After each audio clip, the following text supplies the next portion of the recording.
ચાલો વિદ્યાર્થી મિત્રો,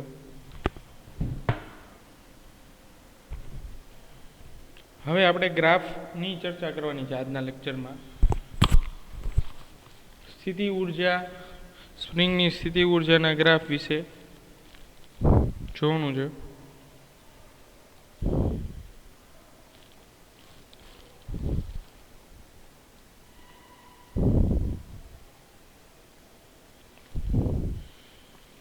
જોઈએ આલેખ માટે, અને આલેખ પણ ઘણીવાર કોમ્પિટિટિવ એક્ઝામમાં પૂછાઈ ગયા છે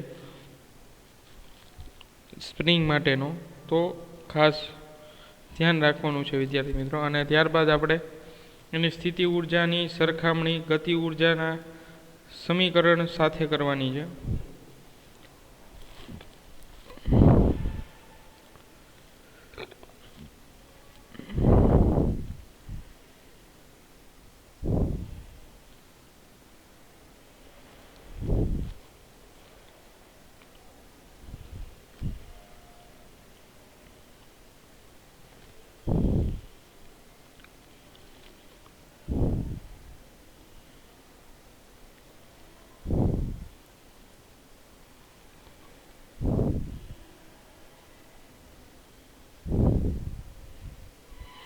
ગ્રાફ માટે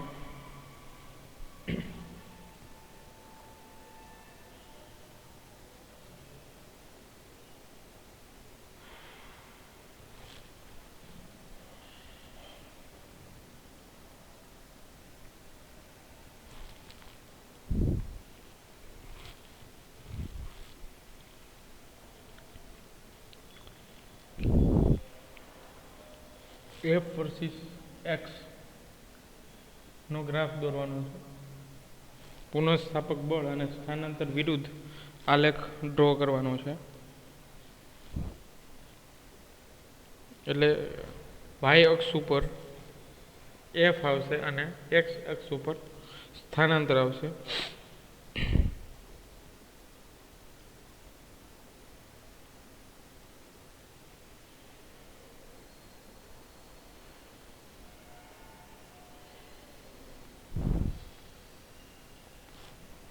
ચાલો ત્યારબાદ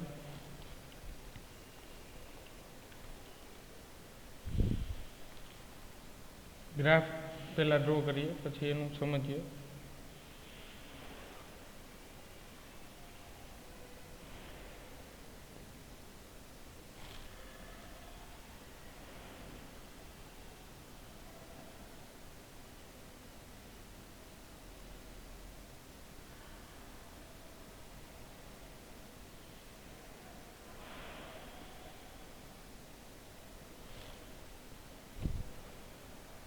આ જે પોર્શન છે ને વિદ્યાર્થી મિત્રો, બીજું ચરણ,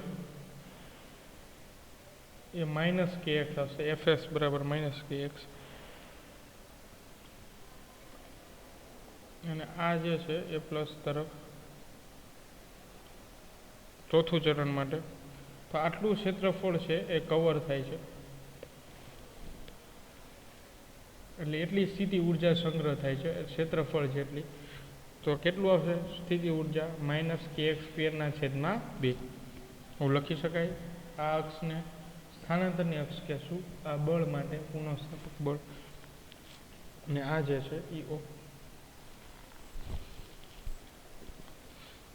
ચલો હવે આપણે લખવું હોય તો લખી શકાય કે એફ વર્સિસ એક્સ, એફ વિરુદ્ધ એક્સ થી મળતા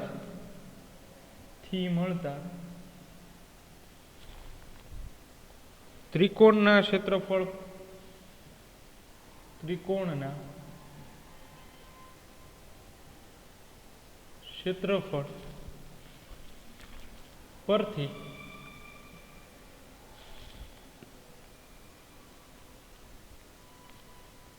બાહ્ય ખેંચાણમાં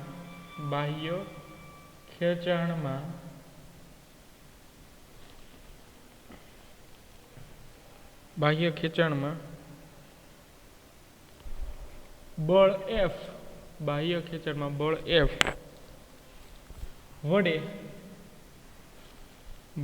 વડે થયેલ કાર્ય ધન મળે છે.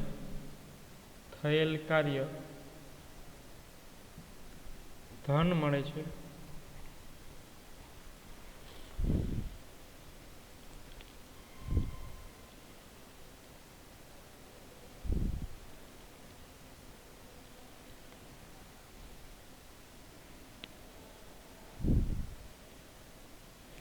કારણ કે બાહ્ય બળ સ્પ્રિંગ બળથી વધારે છે. શા માટે? કારણ કે કાર્ય ધન મળે છે એનું કારણ આપવું પડશે. કારણ કે બાહ્ય બળ એ સ્પ્રિંગ બળ કરતા વધારે છે.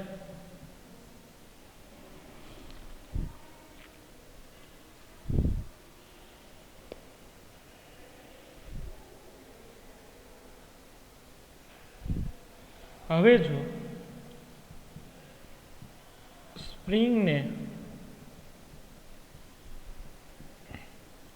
કમ્પ્રેસ કરાવવામાં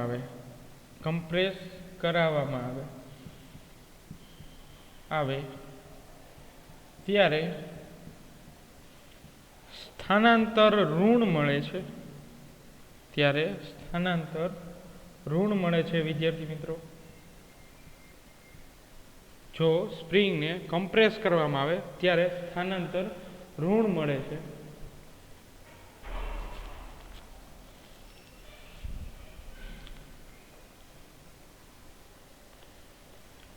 તેથી આપણે આવું લખી શકાય x લેસ ધેન 0. અને જો સ્થાનાંતર ઋણ મળે વિદ્યાર્થી મિત્રો તો કાર્ય પણ ઋણ મળે છે.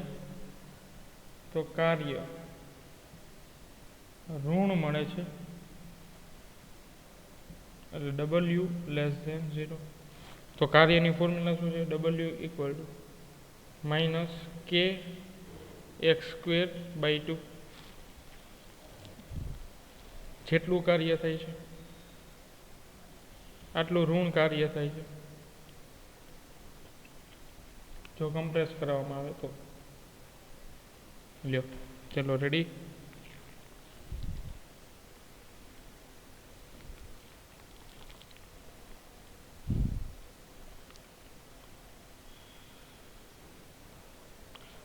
અને આ જે કમ્પ્રેસ કરવા માટે જે બાહ્ય બળ આપવામાં આવે છે,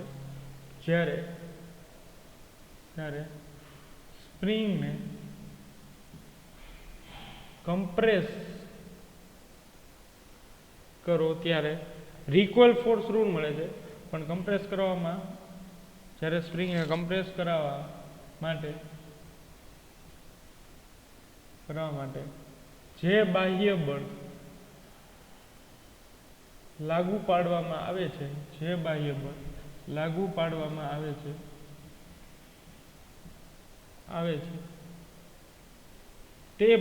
બળ વડે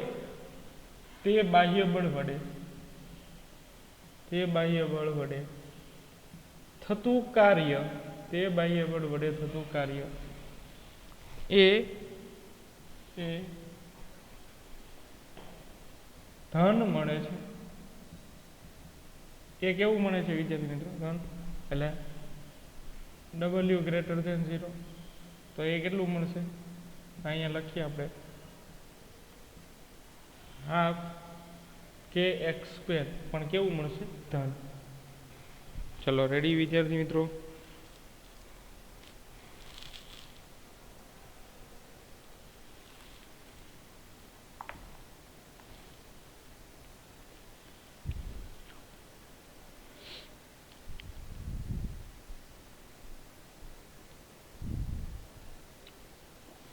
હવે આ બંને કેસ વિચારવાના છે વિદ્યાર્થી મિત્રો. બંને કેસ કે જ્યારે સ્પ્રિંગને પ્રારંભિક સ્થાનાંતરથી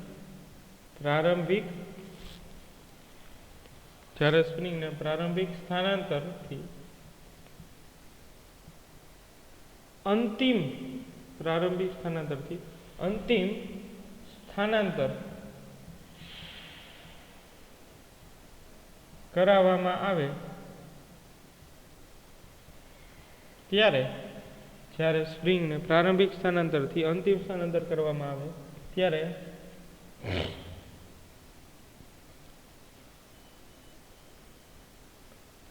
થતું કુલ કાર્ય મેળવો. હવે આપણે વિદ્યાર્થી મિત્રો કુલ કાર્ય મેળવવાનું છે કે જ્યારે પ્રારંભિક સ્થાનાંતરથી અંતિમ સ્થાનાંતર સુધી સ્પ્રિંગ બળ વડે થયેલ કાર્ય મેળવવાનું છે.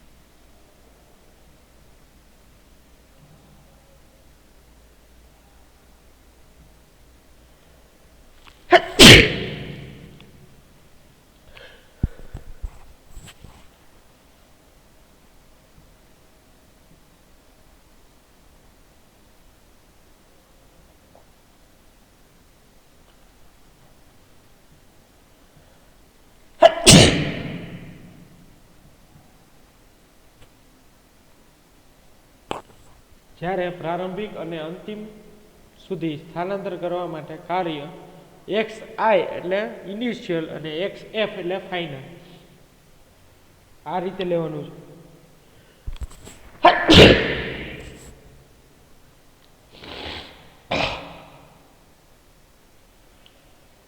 હવે કાર્યનું સૂત્ર શું છે વિદ્યાર્થી મિત્રો? W બરાબર F ડોટ ડી.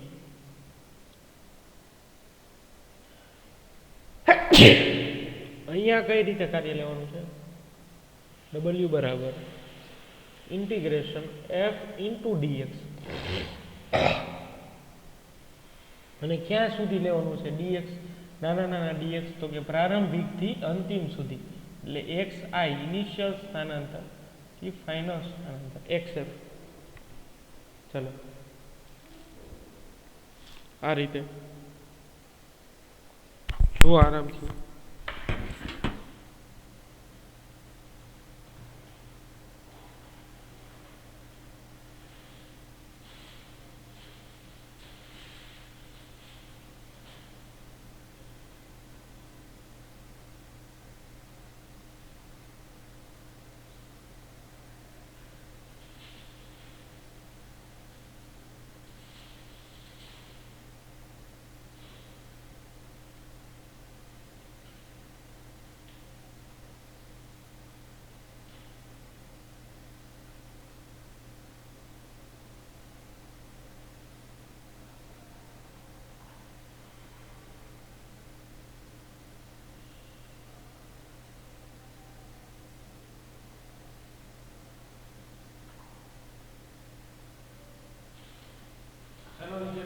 ત્યારબાદ xf એ ફાઇનલ સ્થાનાંતર છે જ્યારે xi એ પ્રારંભિક છે અને એનું સૂક્ષ્મ dx માટે એટલે કે શરૂઆતથી લઈને અંત સુધી આપણે સંકલન કરવાનું છે.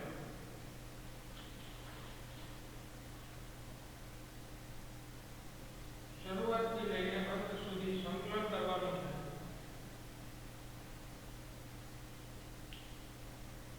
તો જો આકૃતિ જે છે આપણે કમ્પ્રેસ કરેલી આગલા લેક્ચરની છે એ જોઈને તમે કરો તો પણ ચાલશે.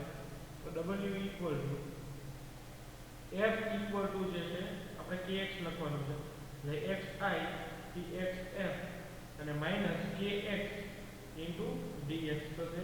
વિદ્યાર્થી મિત્રો હમણાં લાસ્ટ ટાઈમ જોયું માઇનસ k છે એ અચળાંક છે તો એને આપણે સંકલનની બહાર લઈએ જેના લગન વ્યાજથી જવાને એટલે dx છે તો x સાપેક્ષ સંકલન કરવાનું છે એટલે W equal to minus k બહાર આવી જશે તો x of i xf into x into dx થઈ જશે.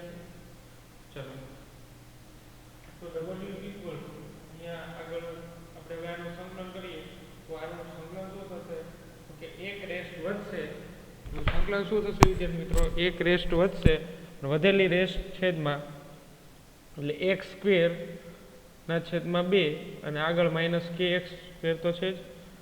ચલો આ રીતે એટલે ડબલ્યુ ઇક્વલ ટુ માઇનસ કે શું આવશે એક્સ સ્ક્વેર બાય 2 અને અહીંયા આવશે એક્સ આઈ અને અહીંયા આવશે એક્સ એફ. આ રીતે તો આ કાર્ય મળે છે વિદ્યાર્થી મિત્રો. હજી કાર્ય બરાબર શું લખી શકાય માઇનસ કે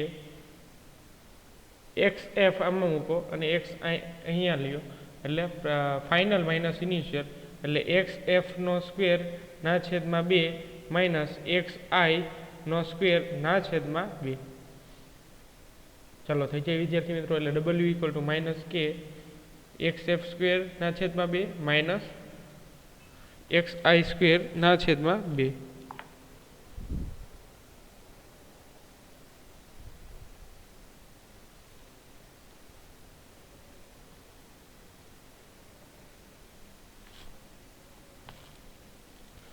ચલો વિદ્યાર્થી મિત્રો તો કે હવે અંદર મલ્ટીપ્લાય કરી નાખીએ આપણે.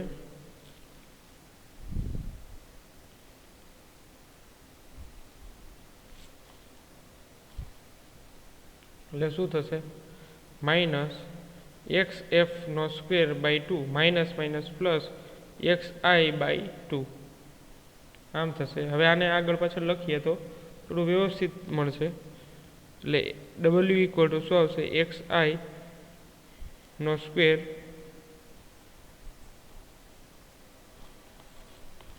By 2 minus x f minus છે એટલે એને આપણે પાછળ રાખીએ બાય 2. ચાલો વિદ્યાર્થી મિત્રો આ કાર્ય મળે આપણને.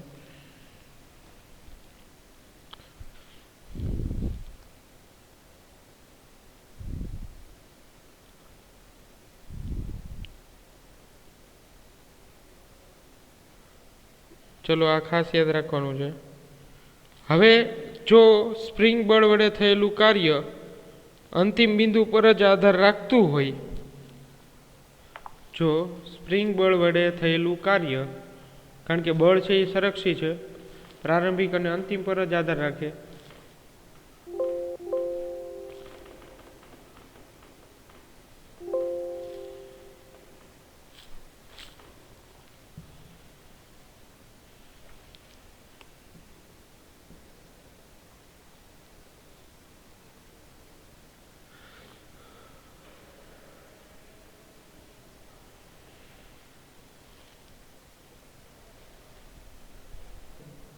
જો કાર્ય અંતિમ સ્થાન પર જ આધાર રાખતું હોય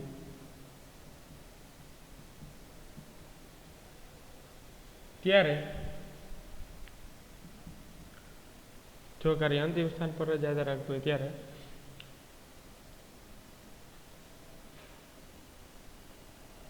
તે સંરક્ષી કાર્ય છે એવું કહેવાય. સંરક્ષી કાર્ય છે તેમ કહેવાય, પ્રારંભિક અને અંતિમ. હવે આપણે એક કેસ લઈએ.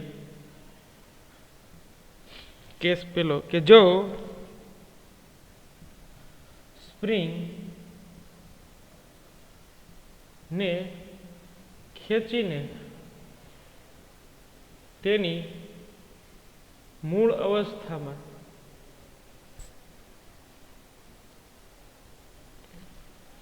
પાછી લાવવામાં આવે તો તેના વડે થતું કાર્ય. હવે જો સ્પ્રિંગને ખેંચીને તેની મૂળ અવસ્થામાં પાછી લાવવામાં આવે તો એ ઘટના થવા માટેનું કાર્ય જે છે એ કેવું મળશે? તો કે એના માટે કાર્ય શૂન્ય બનશે, કારણ કે કાર્ય છે એ પ્રારંભિક અને અંતિમ સ્થાન પર આધાર રાખે છે. અંતિમ સ્થાન પર જ આધાર રાખે છે. તો હમણાં આપણે કાર્યનું સૂત્ર જોયું, એફ બરાબર માઇનસ કે એક્સ આઈ ના છેદમાં 2 સોરી પ્લસ કે એક્સ આઈ ના છેદમાં 2 માઇનસ કે એક્સ એફ ના છેદમાં 2. હવે બંને પ્રારંભિક જ સ્થાન છે, હતી ત્યાં જ આવી ગઈ છે. તો આ એક્સ એફની જગ્યાએ શું આવી જશે? એક્સ આઈ. તો કાર્ય કેવું મળશે? 0.